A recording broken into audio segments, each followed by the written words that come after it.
Pedro tenía una vieja Underwood en la pensión y un día la trasladamos dentro de una caja de madera con muchos cuidados, como si fuese una bomba de relojería, a través de los metros y los autobuses. Pedro me prestaba su máquina, que él no usaba nunca, y que ni siquiera sé por qué la tenía. Una vez llegada la Underwood a mi pensión, a mi cuarto, a mi mesa, esto fue en los primeros tiempos, me sentía mucho más seguro, mucho más firme, como si hubiera montado ya la ametralladora desde la que iba a ametrallar la prensa del país. Le agradecía el favor a Pedro, pero estaba deseando que se fuese, para quedarme a solas con mi arma. Pedro ya me había advertido que la máquina estaba vieja, mas confiaba yo tanto en mi prosa que me parecía que podría suplir incluso los fallos de las teclas. Escribir a máquina para mí siempre ha sido un placer, incluso físico. Era tener concretada en algo la pasión solitaria y fantasmal de la literatura.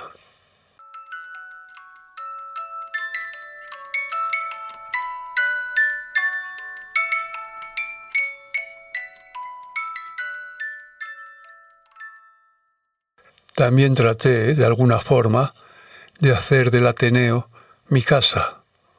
Pero mi casa estaba claro que era el Café Gijón.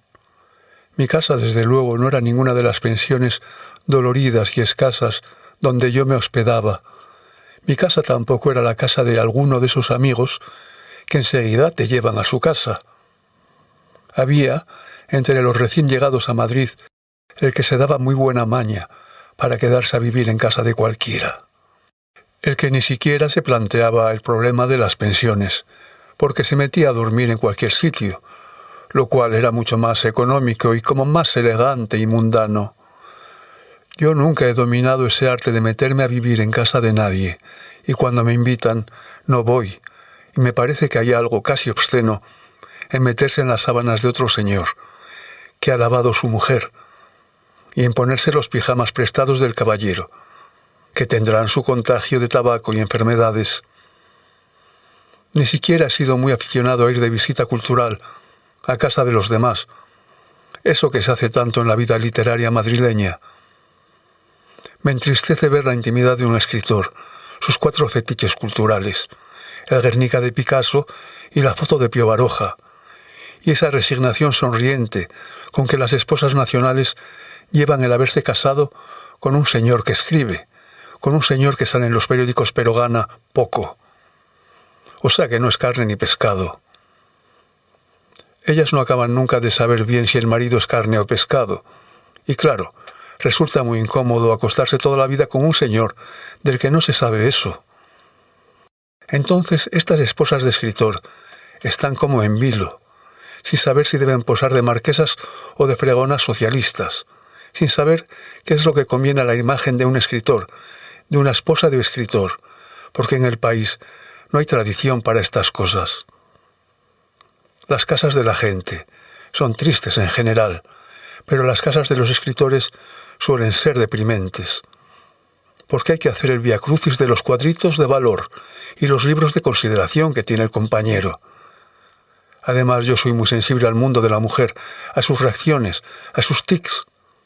Y mientras otros solo ven en una mujer las piernas, yo suelo ver toda la maquinita que va por dentro. Y me he fijado que la española sabe ser esposa de ingeniero, esposa de perito electricista, esposa de marino mercante, y no digamos esposa de médico, que es lo que son casi todas. Pero esposa de escritor no sabe ser la española, ni aun cuando ella misma sea escritora. Hay la que se pasa y dice, porque tú, Jacinto, eres como Ibsen, y algún día tendrán que reconocerlo. Y la que asiste sonriente y lejana a los elogios que le hacen al marido, con una cara de, bueno, si usted lo dice, pero se ve que luego, cuando le lava la cabeza, no acaba de creérselo. Visitando las casas de los escritores, descubrí o corroboré que la literatura es una cosa pequeño burguesa. Y este descubrimiento desanima mucho, claro, de modo que es mejor no ir a las casas de los escritores. Por eso yo quería hacer mi casa de sitios más literarios y líricos, como un café o un Ateneo. Pero el Ateneo Científico, Literario y Artístico de Madrid tenía una cosa fría, catarral y polvorienta, que echaba para atrás, con sus traspatios, sus entrecocinas. Y aunque fui mucho al Ateneo, lo cierto es que mi sitio, hay que hacerse siempre la ilusión de que uno tiene un sitio, estaba en el Café Gijón. Se ha dicho que el español va al café huyendo de un hogar mediocre. Yo creo que el escritor español va o ha ido o iba al café huyendo de la verdad de la literatura, que es una verdad de clase media y comedorcito heredado, buscando esa nave épica, política y lírica que es el café, donde él se juega cada día su prestigio de conversador, su aureola política y su biografía. Muchos que me habían parecido dignos en el café, casi grandes, importantes, muy personales, me los encontraba luego por la calle un día, y en la calle no eran nadie, solo un peatón gris y tenue. Hace muchísimos años que el escritor perdió su grandeza social. El romanticismo fue el último intento exasperado por recuperarla, y en España el 98. Sabíamos que en la calle de Madrid no éramos nadie, e íbamos al Café Gijón para sentirnos algo, alguien.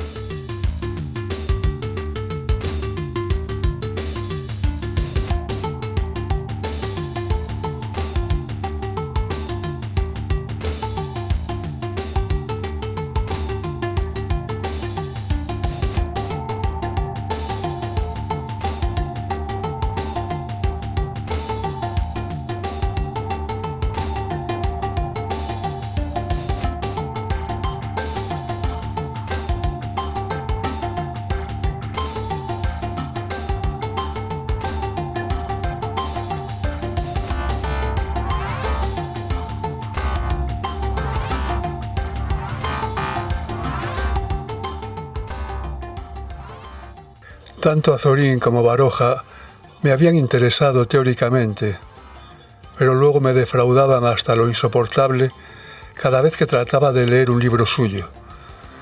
Baroja, el hombre humilde y errante, el escritor de trazo rápido, ideas libres, que cuenta el Madrid canalla de principios de siglo. Apasionante, claro. El planteamiento es apasionante, pero luego iba a sus libros y estaban tan mal escritos. El tópico va siendo ya decir que Baroja escribía muy bien, que me aburrían. No soporto la torpeza literaria en el creador porque me parece que no está creando nada. Se crea con palabras, se construye.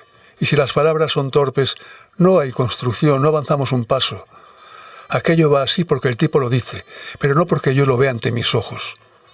Además, un mal estilo me comunica sensación de desgana. Cuando Baroja o Azorín utilizan adjetivos tópicos, también Azorín utiliza muchos, y quizá más que Baroja, yo tengo la sensación de que no se han molestado en buscar otros. Y si a ellos mismos no les interesa su libro, por mí se pueden ir a tomar por retambufa, que dejo que el libro se caiga al suelo.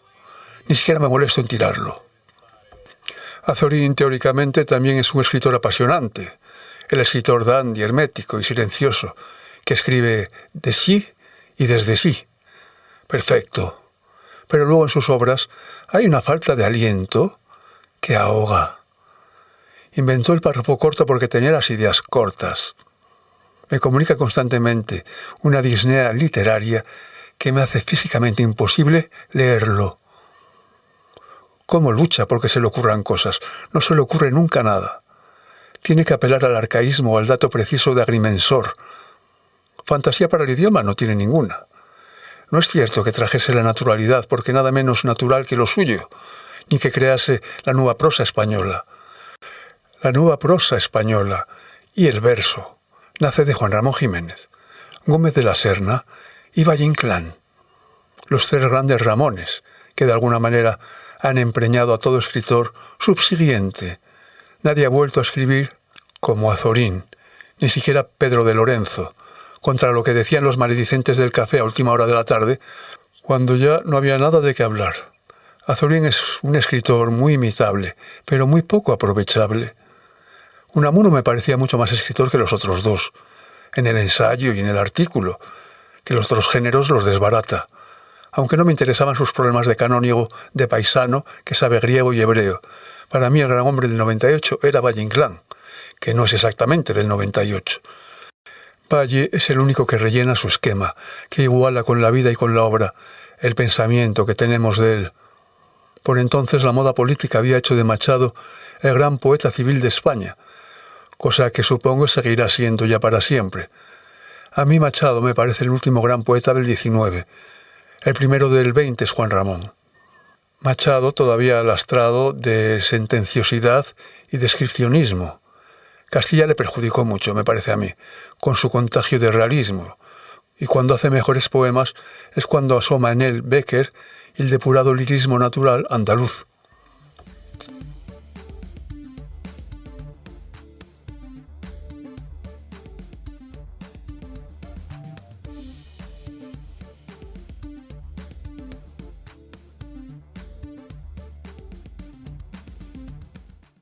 Busco de un filósofo que esté vivo, porque de su doctrina nunca acabo de creérmelo todo.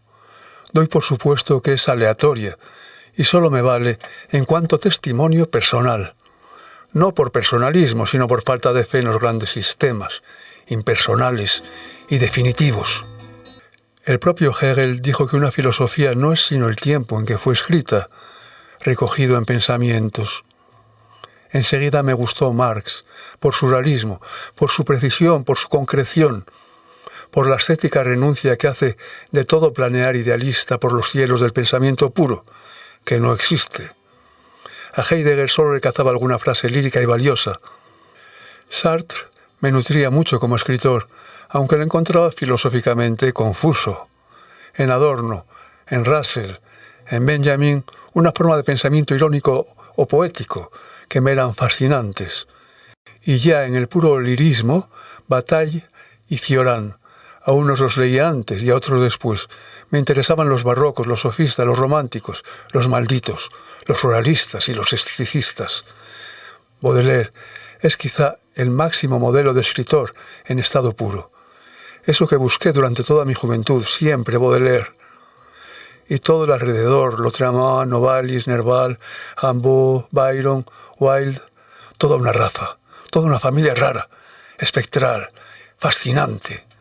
Escritores hechizados por la literatura, mártires de la escritura, místicos del rito poético, los realmente envenenados de literatura. Quizás se envenenaron también de otras cosas, drogas, alcohol, pero su envenenamiento literario era lo que me los aparecía verdes de singularidad en los espejos líricos de la adolescencia, que solían ser míseros espejos de pensión. En André Breton llegaría a decepcionarme cierta cosa que tiene de echadora de cartas parisina.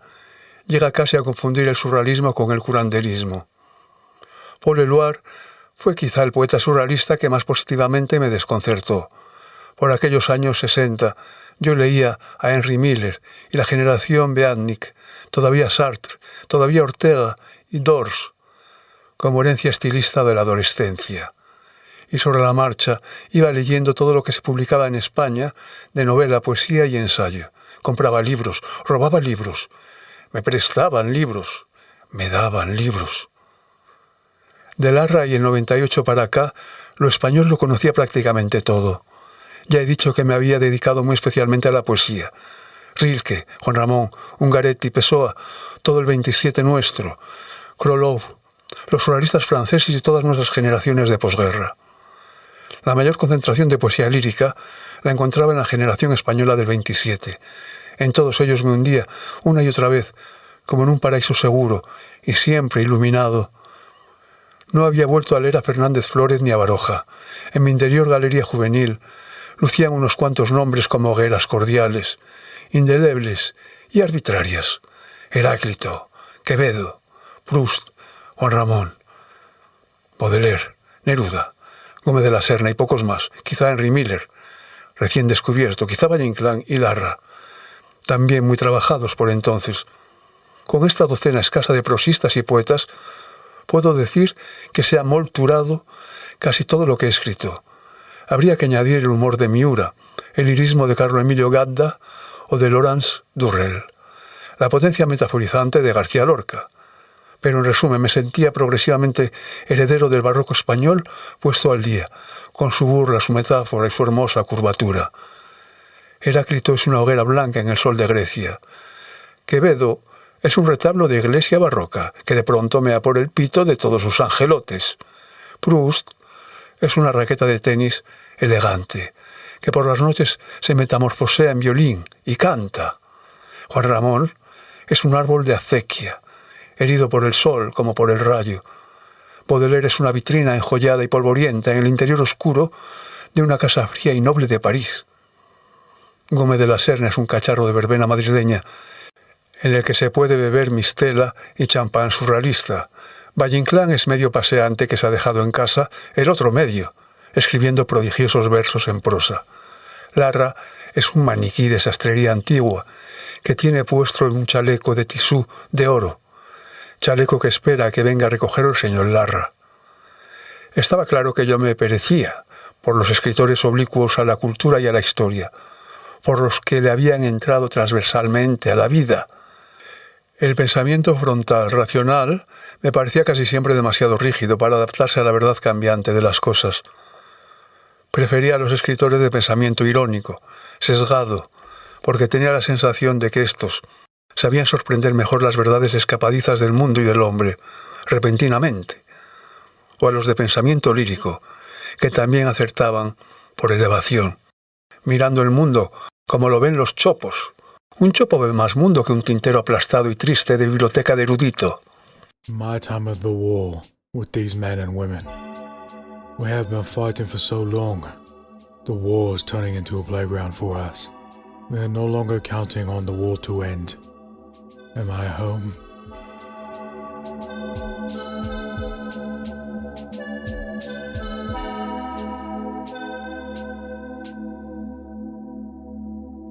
My time of the war with these men and women.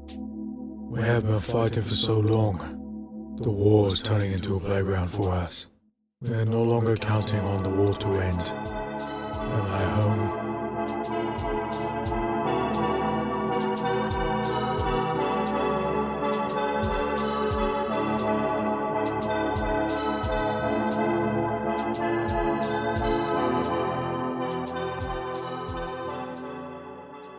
Y he aquí que de pronto tuve mi primer premio literario. García Pavón y Eladio Cabañero me dieron el premio de cuentos de Tomelloso, unas 3.000 pesetas me parece, por un cuento que se llamaba Teléfono y Ginebra Inglesa. Y luego publiqué en alguna revista que me hizo separatas. Y todavía debe andar alguna perdida por las carpetas del ayer, irrecuperable. El cuento era el diálogo de unos mendigos en torno de una estufa de invierno, en una taberna violácea, sobre las palabras esdrújulas. Uno de los mendigos, el más leído, sostenía que las palabras esdrújulas son las únicas que valen la pena en esta vida. Los mendigos van poniendo ejemplos de palabras esdrújulas una vez que el susodicho hombre culto les explica lo que es esdrújula. Y cada vez que tienen en la memoria el hallazgo de una palabra esdrújula, prorrumpen en gran alegría y admiración, casi como los apóstoles cuando se comprueban las lenguas de fuego que les permiten hablar todos los idiomas que no conocen. Teléfono es la palabra que más les gusta de todas.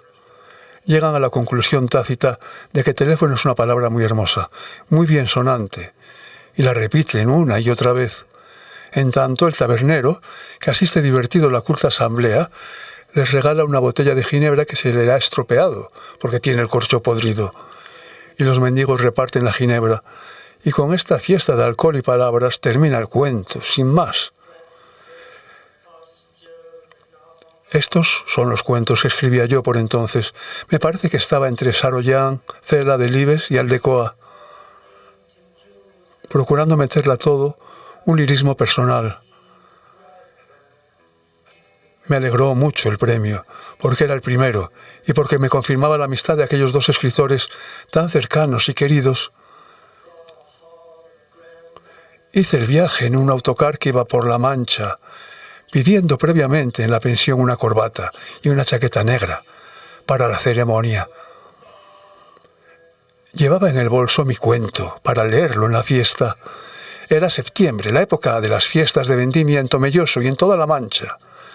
Yo tenía una visión muy literaria de La Mancha, más que por el Quijote tan lejano, por los cuentos de García Pavón y los poemas del ya fallecido Juan Alcaide y el gozosamente vivo e inmediato Eladio Cabañero, que acababa de publicar por entonces Recordatorio, como creo que ya he dicho, su más hermoso libro, quizá, donde lo dio todo, un pozo vallejiano de infancia irrepetible.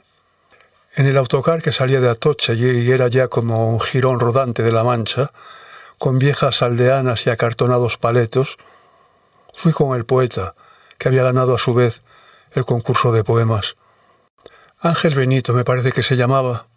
Iba mucho mejor vestido que yo y más preparado para la fiesta, y esto ya me bajó mucho la moral. Había cruzado yo España hacia el sur en otras ocasiones, pero en tren, y el hacerlo ahora en autocar era como hacerlo a pie casi, o a caballo, pues si alguien dijo que entrar en un bosque en coche es como entrar a pie, recorrer la Mancha en autocar es como recorrerla a caballo. Al fin y al cabo, los modernos medios de locomoción no han hecho sino repetir la vieja épica guerrera de la velocidad, aunque a otra escala.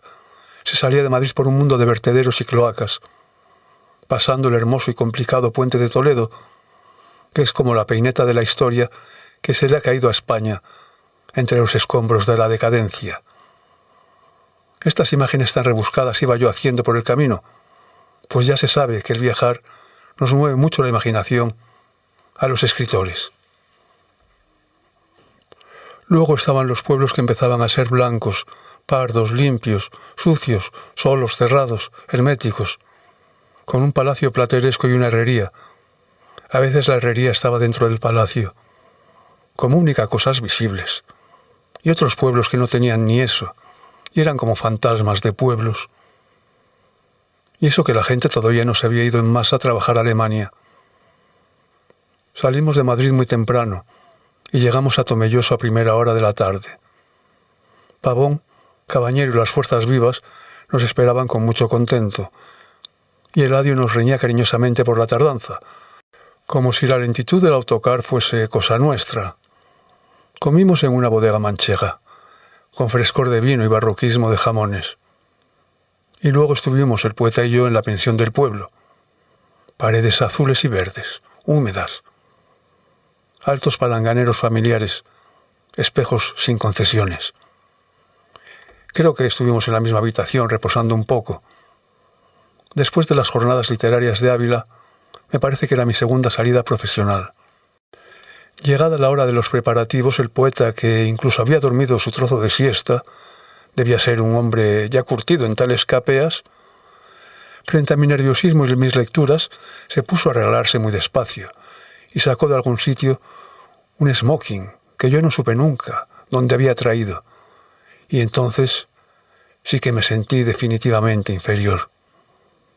Fuimos al teatro, yo con mi chaqueta y mi corbata prestadas en la pensión, el otro con su smoking, y allí nos esperaban otra vez las fuerzas vivas, muchos señores con cara de concejal, mucha gente, y entre el revuelo negro de las galas y las viudas, la floración de almendro pobre de las chicas de pueblo, vestidas de blanco. Había alguna mona, y me hubiese gustado sacarla de allí en el acto, llevármela a pasear por las viñas y hablar de amor, tal y como estábamos los dos, ella vestida de novia, sin boda, y yo vestido de falsa etiqueta. Hubiera sido una hermosa tarde, un hermoso noviazgo en el campo, aquellos velos blancos flotando al viento de los molinos de La Mancha. Y se me habría despejado la cabeza, y me habría olvidado de mi cuento, que ya no sabía si era bueno o malo, que lo llevaba en el bolsillo y llegaba a odiarlo, que me daba mucha vergüenza leerlo en el teatro. Más que vergüenza me producía tedio, aburrimiento de mí mismo y de mi ingenio que ya no me sonaba a nada, como me pasaría luego tantas veces, como pasa siempre con las cosas de uno, porque lo que se escribe solo se goza mientras se escribe, y por eso hay que escribir con gozo, y luego ya es una lata, un aburrimiento, una confusión de palabras, algo que se queda plano, soso, inexpresivo. Sí, de pronto el tirón de la vida, frente al convencionalismo de la cultura, entendiendo por cultura aquel acto ritual y anual de pueblo. Un paseo por los campos era lo que yo quería dar en aquel momento, preguntándole a aquella chica morena manchega su nombre, su edad, su vida en el pueblo, y sintiéndome cervantino y azoriniano, sintiéndome ese intelectual que llega a un pueblecito perdido de España y se enamora fugazmente, castamente, de la moza más difícil del lugar. Pero ni hablar de eso. Había que entrar en el juego de la fiesta, en la rueda, en la ceremonia. Ella ni siquiera me miraba. Tendría un novio por allí, que la preocupaba más. Francisco García Pavón tenía una cuñada bellísima y sobria, que me parece había sido novia de Eladio en tiempos, pero tampoco la vi en el teatro. Me emparejaron con una de las chicas más feas del pueblo. Bajetilla y como revieja la pobre, aunque de buena voluntad. Aún guardo fotos cansinas de aquel día remoto. Así emparejados fuimos del teatro al ayuntamiento, del ayuntamiento al teatro, del teatro al casino, del casino al ayuntamiento, yo qué sé. Porque de lo que se trataba es de que nos viese todo el personal, que nos hacía calle durante el trayecto. Una hermosa comitiva con zapatos lustrados y organdíes anuales por sobre los barros septembrinos del pueblo.